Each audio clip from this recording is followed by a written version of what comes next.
네, 우리 사랑하는 성도님도 오늘도 주 안에서 승리하시는 귀한 하루 되시길 축복합니다. 우리 잠시 기도하시고 오늘의 말씀 나누겠습니다.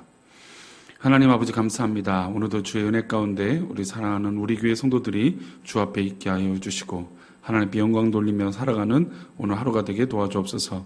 말씀 가운데 함께 하시기를 원하오며 거룩하신 예수 그리스도의 이름으로 기도드리옵나이다. 아멘. 네, 오늘의 말씀은 예레미야 24장 1절의 말씀입니다. 제목은 무화과 나무의 환상이라고 하는 제목으로 말씀 나누겠습니다. 예레미야 24장 1절입니다. 우리 함께 읽어보겠습니다. 바벨론의 느부갓네살 왕이 유다 왕 여호야김의 아들 여고냐와 유다 고관들과 목공들과 철공들을 예루살렘에서 바벨론으로 옮긴 후에 여호와께서 여호와의 성전 앞에 놓인 무화과 두 광주리를 내게 보이셨는데. 아멘. 가끔 이제 검찰과 재판에 관련된 뉴스를 듣기 중에 가장 많이 핵심적으로 듣는 거는 구속영장이 발부가 되느냐 안 되느냐의 관심사입니다. 그래서 구속영장이 발부가 되면 마치 더 큰 죄를 지은 것처럼 보이고, 또 구속영장이 발부가 안 되면 뭔가 좀 다툼이 여지가 있는 것처럼 느껴지게 되는 것이죠.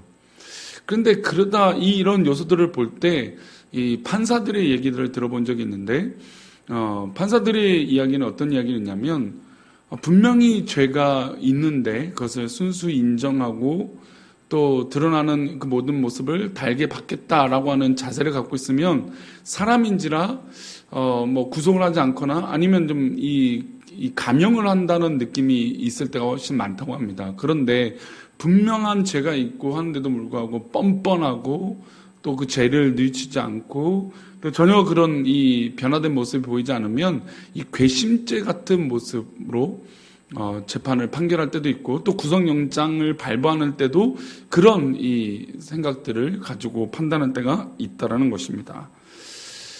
구속수사한다는 것은 도주의 우려가 있거나 아니면은 증거를 훼손하거나 없앨 우려가 있기 때문에 구속을 해놓고 수사를 진행하는 방법을 택하는 것이죠. 그러니까 하나님께서도 우리의 상황을 보시고 정말 강건해서 구속을 시킬 만한 상황과 아니면 좀 내버려 두고 또 그와 상황들을 보시고 판단하시려고 하는 상황들도 있다라는 것입니다. 인간의 법이 이렇다는 것이죠. 근데 하나님의 법도 보면 이런 모습이 있다는 것입니다. 우리가 지은 죄에 대해서 철저하게 회개하고 하나님 내가 죄값을 받겠습니다.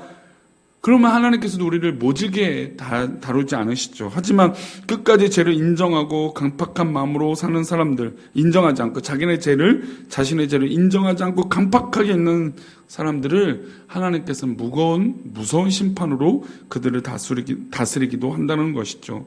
오늘 본문은 이렇게 일하시는 하나님의 양면성을 보여주세요. 그러니까 무화과 나무의 환상을 보여주면서 하나님의 양면성, 즉 이 죄를 인정하고 회개하는 부류들과 그렇지 않고 고집 피우는 부류들에 대해서 명확하게 어떻게 하시겠다라고 하는 말씀을 하시는 거예요. 우리 1절 말씀을 다시 한번 보겠습니다. 1절입니다. 바벨론의 느부갓네살 왕이 유다 왕 여호야김의 아들 여고냐와 유다 고관들과 목공들과 철공들을 예루살렘에서 바벨론으로 옮긴 후에 여호와께서 여호와의 성전 앞에 놓인 무화과 두 광주리를 내게 보이셨는데, 1절의 이 배경은 열왕기하 25장의 배경입니다. 하나님께서 남유다를 멸망시키시기에 왕과 고관들, 목공과 철공들을 바벨론으로 옮기시는 장면이에요.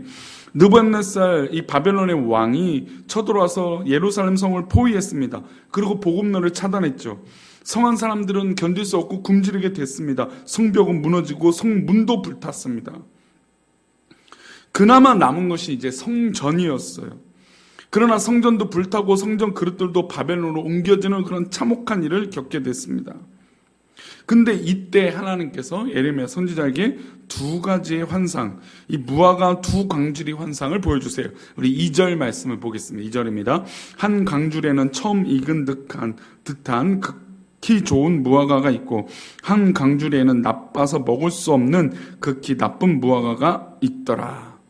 그러니까 무화과 나무가 있었어요. 무화과 나무가 있는데 이 좋은 무화과 나무가 이 광주에 있고 또 한 광주에는 나쁜 무화과 나무가 있다는 것입니다. 사실 이스라엘 민족에게 무화과 나무는 참 사랑받는 나무예요. 그들은 포도나무와 감람나무와 무화과 나무를 참 사랑했어요. 그다음 환상 중에 이 두 가지 중에 극히 좋은 무화과 나무와 또 다른 하나는 극히 나쁜 무화과 나무 광줄이었습니다.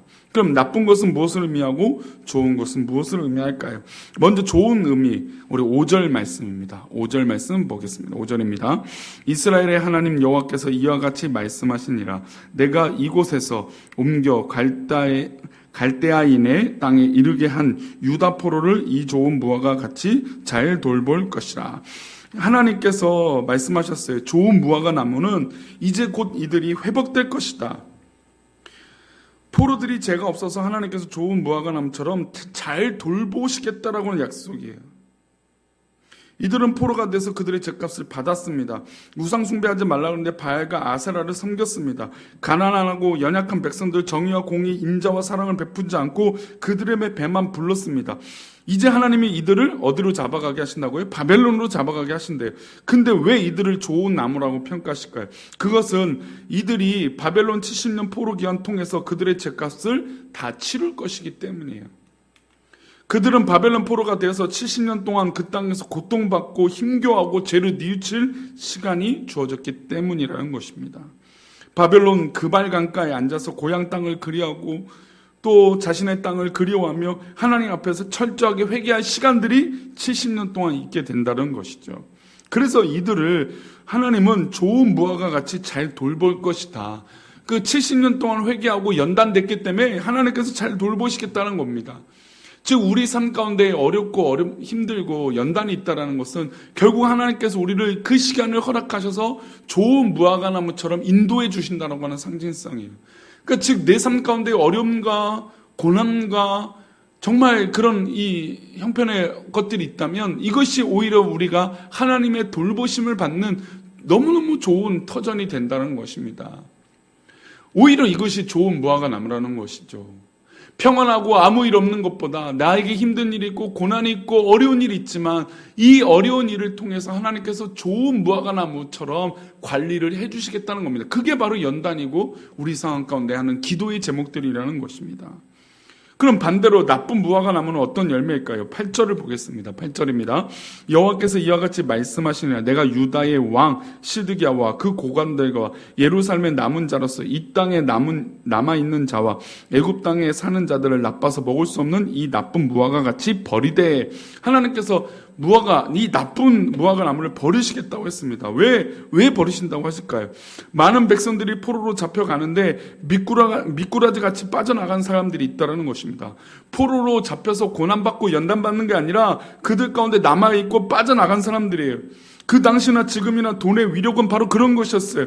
바벨론 고관들에게 뇌물을 바쳐서 나만 살게 해달라고, 우리 가족만 살게 해달라고. 그래서 이 바벨론 포로로 고난받은 것이 아니라 자기 배만, 자기 안정만, 자기만 평안하려고 한다는 것이죠. 우리 교회 이름이 사랑하는 우리 교회라고 하는 우리라고 하는 개념은 참으로 우리에게 중요한 의미입니다. 나만 평안하고 나만 응답받고 나만 잘 되는 게 좋은 믿음이 아니라는 것이죠. 우리의 모든 성도들이 함께 응답받고 은혜 받아야 바로 그것이 좋은 교회요, 좋은 응답이라는 것입니다. 그런데 하나님께서 보실 때 나쁜 무화과 나무는 자신들의 뱃속만 채우고 자신들만 의롭게 되고 자신들만 응답받고 자신들만 어떤 그런 이룰 수 있는 그런 이 욕심이 있는 사람들, 자신들만 평안한 사람들을 하나님께서는 오히려 버리시겠다라는 것이죠. 이들은 극히 나쁜 무화과 나무라고 말씀하셨습니다. 이렇게 자신의 죗값을 받지 않는 자, 돌이킴의 기회를 주셨지만 돌이키지 않는 자, 끝까지 회피하는 자들을 어떻게 다루실까요? 9절과 10절입니다. 우리 9절 10절. 세상 모든 나라 가운데 흩어져 그들에게 환난을 당하게 할 것이며 또 그들에게 내가 쫓아보낼 모든 곳에서 부끄러움을 당하게 하며 말거리가 되게 하며 조롱과 저주를 받게 할 것이며. 그러니까 자신의 뱃속만 채웠던, 자신의 평안함만 누렸던 이들을 하나님께서 절대로 가만두지 않고 부끄러움을 당하게 할 것이고, 말거리, 즉 소위 말해서 이 사람들의 입에서 아이고 조롱거리로 계속 말이 나오게 되는 그런 사람이 된다는 겁니다. 그리고 조롱과 저주를 받게 된다는 것이 그것으로 끝나지 않습니다. 10절 말씀이에요. 내가 칼과 기근과 전염병을 그들 가운데 보내 그들이 내가 그들과 그들의 조상들에게 준 땅에서 멸절하기까지 이르게 하리라 하시니라. 내가 칼과 기근과 전염병을 그들 가운데 보내시겠다라는 겁니다. 하나님께서 자신의 뱃속만 그리고 자신의 평안만 이룬 사람을 오히려 더 큰 환난 가운데 몰아가세요. 그러나 환난과 연단이 있지만 하나님 앞에 회복되는 사람을 하나님은 좋은 무화과 나무라고 보여주신 것입니다. 이 두 가지 무화과 나무, 좋은 무화과 나무와 나쁜 무화과 나무 비유로 우리에게 말씀하신 의미는 무엇일까요? 좋은 무화과 나무는 말 그대로 좋은 무화과 나무는 사실은 아닙니다. 불편하고 어렵고 힘든 것이죠. 그러나 하나님께서 우리들을 오히려 더 좋은 무화과 나무로 회복시킬 수 있고 하나님 품 안에 있는 그런 좋은 나무라고 명하신 것입니다. 그러나 반대로 나쁜 무화과 나무는 지금 아무렇지도 않고 평안하고 건강하고 다 좋은 거라고 생각하는 그런 교만한 사람들, 오히려 하나님 품을 떠나서 하나님 없이도 괜찮다라고 여기는 그런 사람들을 하나님은 나쁜 무화과나라고 명령하고 계십니다. 사랑하는 성도님들, 우리가 살다 보면 죄를 지을 수도 있고 또 넘어질 수도 있습니다. 하나님을 떠나 도망할 때도 있어요. 그러나 그때 하나님 품 안에 엎드려져서 하나님 나를 살려주십시오, 나를 도와주옵소서라고 하는 이 하나님 앞에 회복하고 무릎 꿇는 그 백성을 하나님은 좋은 무화과 나무라고 평하시고 명하신 것입니다.